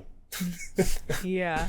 So I think I really like the I like the portrayal of just even the first portion of this, saying, right, we are luring children and we are using their life force to make ourselves young, which that's what I do with skincare. But I think that setting it up that way, because of where the rest of the story goes, it is very much like, nope, my brain just shut off. I'm so sorry. In the middle of that thought process, I no longer actually have anything to say. It's like that's the threat, maybe? Like they establish like, they mean business. Yeah, totally. Yeah, okay, yeah. So they establish it much better in Hocus Pocus, that like this is what they were doing before they got banished, and this is what they're going to be doing when they come back. Whereas with the witches, you were confused as to why they were doing this. Like, oh, they're going to eat the kids. No, they're putting them in a painting. And we see that at the beginning, and we see another child in a painting in the hotel. So that's what they're doing. Wait, they're turning them into mice. Hold on, they're entrepreneurs. And seeing all of these different portions, which, yes, witches, many faceted evil beings for that movie. But here it's like the stakes are laid out very clearly. Like, it's not something that they're like threatening to do. They have in fact captured a child and sucked them dry, and now they are going to do it again. You know? And so the stakes are very, very clear as to why we need to stop specifically these three. And everyone seems to know that happened. They believe it happened because this is one thing that I was like, this would be unprecedented, because like you go to Salem or whatever, and they probably have, I don't know actually, but they probably have stuff there, ghost tours or something. But like there's probably people who want to, they market it as like spooky or whatever. But like the way this movie, it makes it seem like their hut is like a legit like historical location you can go visit, and you go in there and it's got a big pot and witch brooms hanging on the wall, and I'd be like, this would be insane if we like had a preserved like area like this. I was reading it more like a tourist trap. Like local legend says witches lived here, but it's really just an old house that like, it's like a bunch of legends are tied to. Because like we live close to San Diego, and there's like a tourist trap you can go to that's like this like old mansion that's supposedly haunted, and you could take a tour, and they're like, look, people say if you look in this mirror you could sometimes see this. And it's more like, okay, this is all nonsense, but it's kind of funny. I thought that at first, but in the beginning, like the kid from out of town is like, that's all Hocus Pocus or whatever, and everyone in his class and his teacher is like, dude, shut the fuck up, it's real, Like, and I'm like, are people, you don't know anything, Hollywood. Are people in Salem like Hollywood this? You said people in Salem aren't into this. I think I remember reading something at some point that it's actually like a small town and it gets way overcrowded around Halloween and people that live there don't enjoy it. See, that would be the interesting thing. It was if you had all the locals be like, yeah, it's a thing, but like people it should have been flipped. It's our thing. Yeah. But I guess, yeah, like your reading's probably more what it is, Rod, because like when you do see throughout the movie the kids are trying to communicate it to adults and like they don't take them seriously. So clearly like they don't think it's a threat. But I don't know. I thought that was interesting in the beginning where, you know, maybe it's more, I guess it's probably just more meant to be read of like they're having some fun in class, you know, right before That's what I Halloween thought, so, yeah. and the kids just being a buzzkill. But I read it as like they were devout believers in this actually happening because it actually did in the movie. It did happen. Mm-hmm. Yeah. Yeah, it's interesting to see the whole like the kids have the advantage of knowledge about modern things, but when they go talk to the adults, like the adults believe the other adults first, so the witches have that advantage there. Yeah, plus once they start talking and singing, it's over. The whole dance number. Classic. Incredible dance number. Yeah. Yeah. Excellent. Bette Midler, I think, like I had read like she considers this the most fun she's ever had in her entire career in singing and in acting. It's like I love being Winifred Sanderson. Well, and I'm like that. You can see it. You can see how much fun she's having and just performing and, you know, chewing the scenery and playing to the rafters. She's like still, I think, performs like the song like as part of her shows and stuff. Like at least I've seen like footage of her doing it like in recent years. I don't know how regular it is, but it does seem like something she's super into. That's so cute. Yes, it's very. I don't know. Yeah, I feel like all of them. Like I don't know. Like this is before Sarah Jessica Parker was on Sex in the City, but like this was, I think, probably the first thing I saw her in. Kathy, yeah, me too. The Jimmy, also good. Like I think they almost have like a, you know, they have like a very slapstick like Three Stooges type. Yes. Yeah, and they have perfect chemistry with it as well. Oh, they're so good. They all kind of have like a different. They're all doing like a different vibe, which I think helps. You know, like they're all like sinister witches, but you know.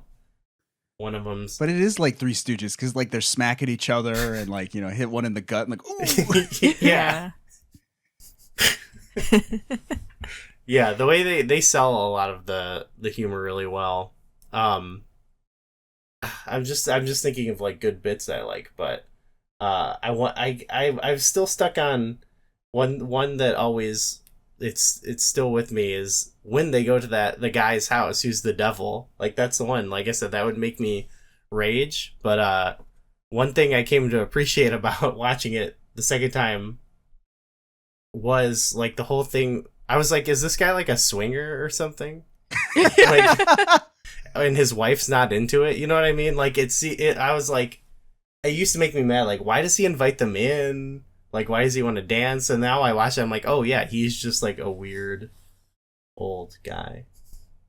He's I think he's inebriated. Yeah, it's Halloween. He's like, letting loose. Yeah. Kids go, I don't know. Oh, look, brooms. And they just, while they're in there. Oh, it's so funny.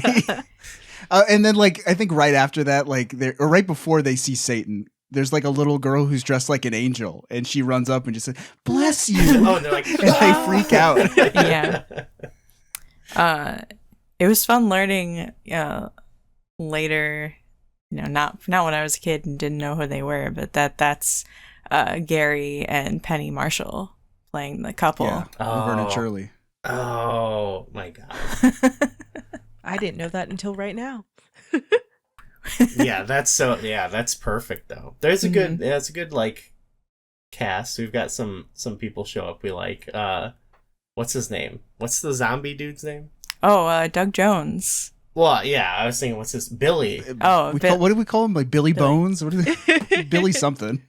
Yeah, Doug Jones in the role of Billy. You always, if you got a big freak, he's like, you know, the If guy you got a call. tall guy in your movie that's in like crazy makeup, that's Doug Jones. Do you need someone with the craziest limbs you've ever seen? Doug Jones. Who we Doug saw in Jones. person.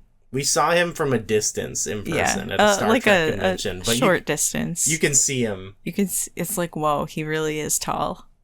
He's tall and long. Just a lanky man. A lanky guy. Yeah, good casting here. You mentioned one little thing that stood out to me. I think Jess, you mentioned it with Danny, and like that she's like smart, witty. Like I always like the little part where she tries to like play along with the witches when they come back. Mm-hmm. Yeah. It does not work at all, but I was like, oh, that was like really good thinking in the moment. Mm-hmm. The kids in general, like as a group, I think they do a good job overall of like combating the witches. You know what I mean? Like they really give them a run for their money a lot. Even the scenes where it's just straight up like they're just brawling. You know, they're swooping at them with the broomsticks and stuff. Like I'm like, these kids are, you know, it was one. I think that was the reason I liked it as a kid, was like it was like slightly empowering. You know, you felt like you could combat these goons from the past. I think now thinking back to when I was a kid, I think that aspect that spoke to me or something I connected with was like they had to like sneak around the town because the Sanderson sisters were always on the hunt. So they go to the graveyard and then they're like, they go into like the sewers. Yeah. You know, it's sort of like they're in this like underground layer of the town just to stay out of sight. Like it spoke to the kid in me where I'm like, you know, looking for hidey holes and the secret tunnels and stuff. The Ninja Turtle effect. I had that as a kid Yeah. watching Ninja Turtles, where I was like, I would love to live in the sewer. That's the place for me. We haven't talked about Binks yet. Oh, Thackeray. Yeah, actually, let's talk about Binks, because that was big. Actually, for a while I lived at a place. One of my roommates had a black cat named Binks, who was... We're at a black cat counter of 2 for today. 2 black cats? 1 black cat in The Witches. Yeah. And this was... Very different cats. The black cat was obviously big in the 90s. Binks, I think, was... I don't know, he was cool. And it also... We also had another sad story of a human being turned into a creature. Yeah. And wanting to be relieved from their animal shell. Confines. Their- Prison. Yeah. What do we... I don't know. He's a good character. I like... Is freaky when he gets run... Oh, that always... like. Yeah, I think the first time I watched that, I was like, oh my god, no. And now I'm like, he's fine. The movie has a lot of good, like, fake outs. Where, like, you think it's... Well, you don't really think it's over. Maybe it's because I've seen it so much. But that and, like, the ending, you know, like... You're like, okay. Like, they took care of it, and then, no, they're back. Like, there's a lot of moments like that. Where you think it's going to go one way, and they reverse it. But, yeah, the Binks... I actually like... it was kind of sweet in the one moment where... Towards the end, where Danny's like... Oh yeah, well, I'll take care of you, and then my kids will take care of you. And I was like, that's kind of sweet. I don't know if that's a great... Like, I feel like any outcome where you're living forever probably isn't good, but I was like, that... I don't know. I thought it was pretty sweet. Like, and Danny has, like, a lot of, I don't know, child, like, compassion, you know, but also very... I don't know. I just thought that was really... sweet moment. I remember being confused over whether or not Binks wanted someone to light the candle, because he like tries to stop Max. Yeah. And then later he's like, oh, I needed someone to light the candle so that we could defeat them and I could die. Yeah. I was like, I'm not sure. I think he was trying to... He didn't want it to happen, but he was prepared in case a bonehead decided to do it anyway. Mm-hmm. A bonehead virgin. Yeah. I like even he's getting in on it. Sorry, go ahead, Rod. there was a moment that I remember striking an emotional chord for me when I was a kid was when Thackeray gets turned into a cat and they hang the Sanderson sisters and like the whole town is like hanging out by the gallows and the cat runs up to Thackeray runs up to his dad and it's like, you know, as a cat, like rubbing his face across the dad's like leg and the dad's like, get away from me, you beast. Oh, I'm like, oh, that's sad. His dad doesn't even recognize him. Yeah, and he's not even like, oh, a kitty. Yeah. That's how I react. It's not like he's a Okay. mouse, you know? Definitely not as cool, like, from, you know, an effect department. It was like a cat, and then they'd, like, do a CG cat talking or whatever they did. You know, what? It wasn't even like Salem from The Sabrina. puppet, it's just so good. But, you know, I guess for a movie, it suited the movie okay. You know, it didn't, like, take me out of it or whatever, but definitely not as charming as the little mouse boys in The Witches, but... He's kind of like plays more of the grandma role where he's guiding them. There's something whimsical about that too, like being guided by your little cat companion who's also a person or whatever. Yeah, Binks is cool. And yeah, just in terms of, I thought like the actual like ending of the movie works pretty well, where, you know, okay, yeah, they killed him. I like they just kind of come back and they're like, they've been toasted. You know, they like just, they don't even really say why. They just kind of, you know, they go back into the chute where they're burned, and then you sort of have this final confrontation. I think the ending was satisfying just in that it was like, you kind of knew it was about like, let's get to Dawn so we can turn them back in. Yeah, they knew they couldn't defeat the witches. Like, they had to let the spell run its course. I think they did a good Magic. job of that, like, not having it feel like it was established that that's basically what they needed to do. So I think that had, like, a fairly satisfying ending. It wasn't like, oh, saved by the sun, you know? It was like, that was the point. Mm-hmm. Yeah. And they had, like, Sarah Jessica Parker sing her song. And, like, all the kids in town, like, are, like, kind of zombified, and they walk towards the house. So I thought that was, like, good kid spooky. It kind of set the stakes for the ending. Yeah, Sarah Jessica Parker was freaky as a kid because she was like kind of horny about it all, you know. And definitely, like, as a kid, I was like, I did love listening to that song. I could see being a kid and like following, be like, where's that coming from? You would follow it into the woods? Well, you know, I some probably witch would have to, magic. Oh my gosh. I kind of wanted more Sanderson sisters in my life. So we put on Disney Plus and watched Hocus Pocus too. Oh, okay. Yeah, that's... Oh, I meant to bring up with the witches, too. They did it's not a sequel, but they... Anne Hathaway version, right? Yeah. I've not seen that. I have not seen Hocus Pocus 2. I'm more open to it now. I felt like when it came out, like, what was it, last year, 2 years ago, I was like... I was sort of like... does this need to exist type feeling? But what did you guys think? It definitely felt like a TV movie, you know, like it didn't like but what I liked about it was they're in on the joke now. They know, all right, audiences love the Sanderson sisters. They kind of want to root for them. And so they lean into the Sanderson sisters are still kind of evil, but they're mostly just a joke. Okay. And the movie wants you to root for them and against them together. And so they like give the characters more like, I don't know, more of an arc, I guess. Yeah. Okay. And it's just a lot more campiness, and the characters, like in the movie, they on a meta level, they make fun of the fact that teenagers grew up in the universe of the movie. It's like teenagers grew up on these stories of the Sanderson sisters, and like goth kids kind of like them, and there's a fan base around the Sanderson sisters now. Oh my Okay, gosh. I like and that. there's a lot more like outsmarting the Sanderson sisters, like let's take them to the Walgreens and trick them. Okay. Stuff like that.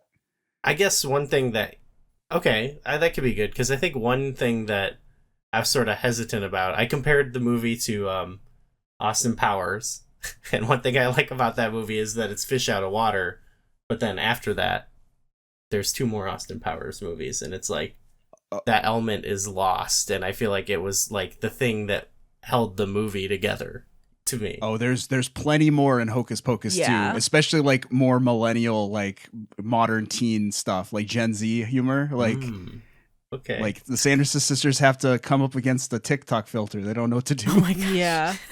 Yeah, and it's interesting because it's like it's not that they've forgotten. So they're like, we know what a car is, we know what a street is, right? Right. Like in Hocus Pocus 1, they're like, a black river. What are we gonna do? Oh, it's fine. It's a road. And so they keep some of those things, but the world obviously has changed a lot from 1994. And was it 94? 93. 92? 93. I was so close.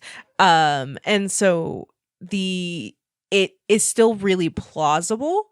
And a lot of it is still like really funny. And then they're just the same. They're just the same characters. It's like they haven't missed a beat. Like the chemistry has not gone away. It's just so much fun to watch them. Actually, you just made me realize there's more time between them and Hocus Pocus than there was between Austin Powers and when he was frozen in the movie Austin Powers. Oh, in God. In the 60s. So just slightly, but that does, if that puts Do in you feel perspective. old now? Yeah. I was, yeah. And they do the movie starts with like a 20-minute flashback sequence where you see the Sanderson sisters as like kids. yeah, it's And excellent. Oh It's God. some of the best stuff in the movie, Like, honestly. They cast child actors that grew up watching the Sanderson sisters, and they just hit all the beats. Yeah, it's like this little girl acts just like Bette Midler does. Like it's sort of like the Sanderson sisters have been this constant since they were children. They've always been this way. Okay, that's a good bit. It's pretty fun. Yeah. I'm open to it. Though then. with the Witches Yeah. remake, we did watch that randomly. I don't know why we watched I it. didn't. I think you watched it. Watched it. And the ending to the remake is the same as the book. Oh, okay. Do they Yeah. go hunt? I'm not going to say the movie is better in any way or sense, but there is no that child stays a rat, stays a mouse. Yeah, I was not sold on it just because I guess it's like one. There's obviously just been like a bunch of these sort of remakes that like I've seen a handful of them, and they usually I don't know.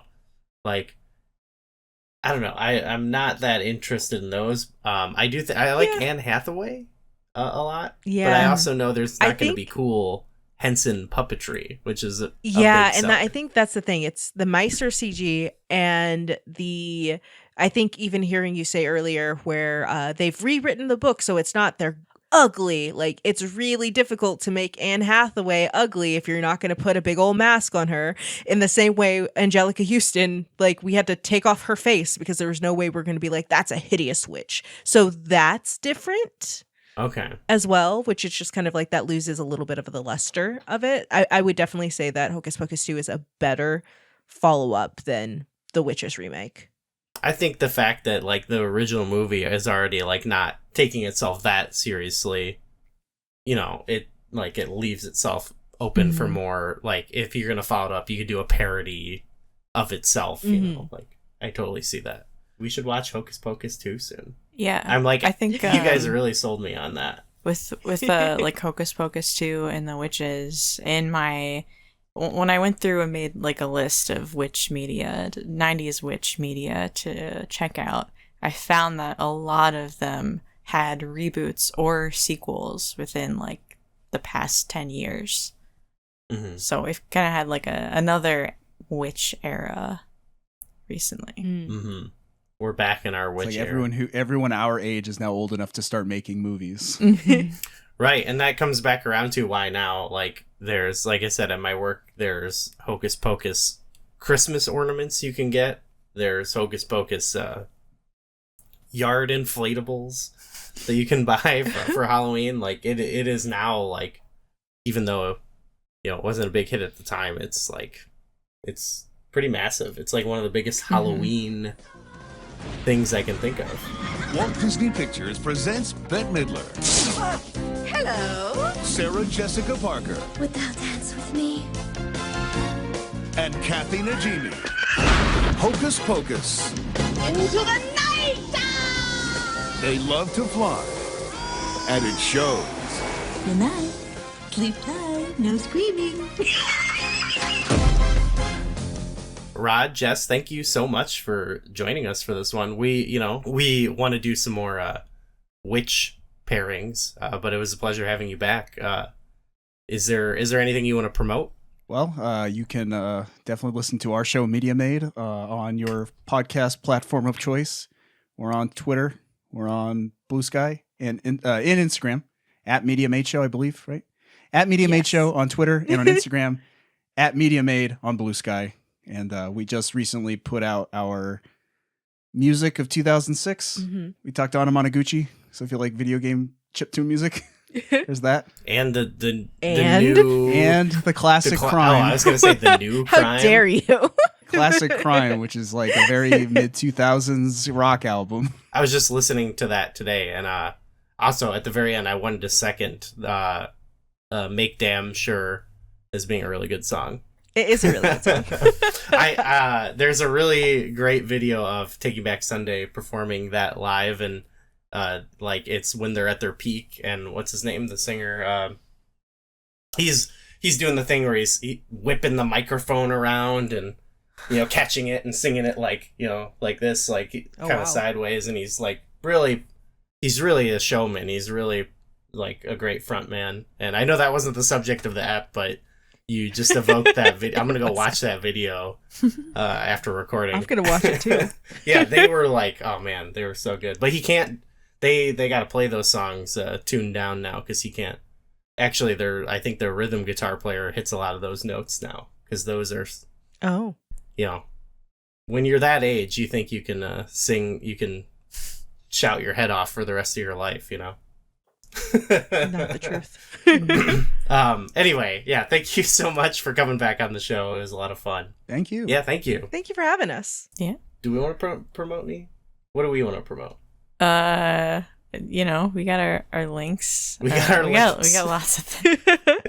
We're gonna promote our links down in the comments. I mean, I always like to promote our Discord because our Discord is fun. Our Discord is fun. We got a lot of good food pics, cat pics, all the things you want to get from the internet. Video game talk, movie talk, just a good bunch of people, and we sometimes get together and do stuff. So that'll be link for that is in the description. So of course, before we go, we gotta thank our Millennium Star tier patrons. I think at this point I can do y'all off the top of my head. We've got Underline V, Quaid, Kiefer, Jeremy Aber, Infection Form. There's 5 of you. Well, we really appreciate it. If you want to see what type of bonus stuff you can get from our Patreon, just go over to patreon.com/flashback64. All right. Thanks everyone for listening. We'll see you later. Bye. Bye. Bye.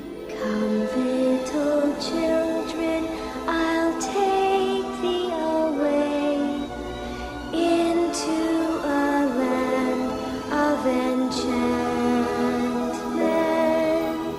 Come, little children, the time's come to play here in my garden of magic.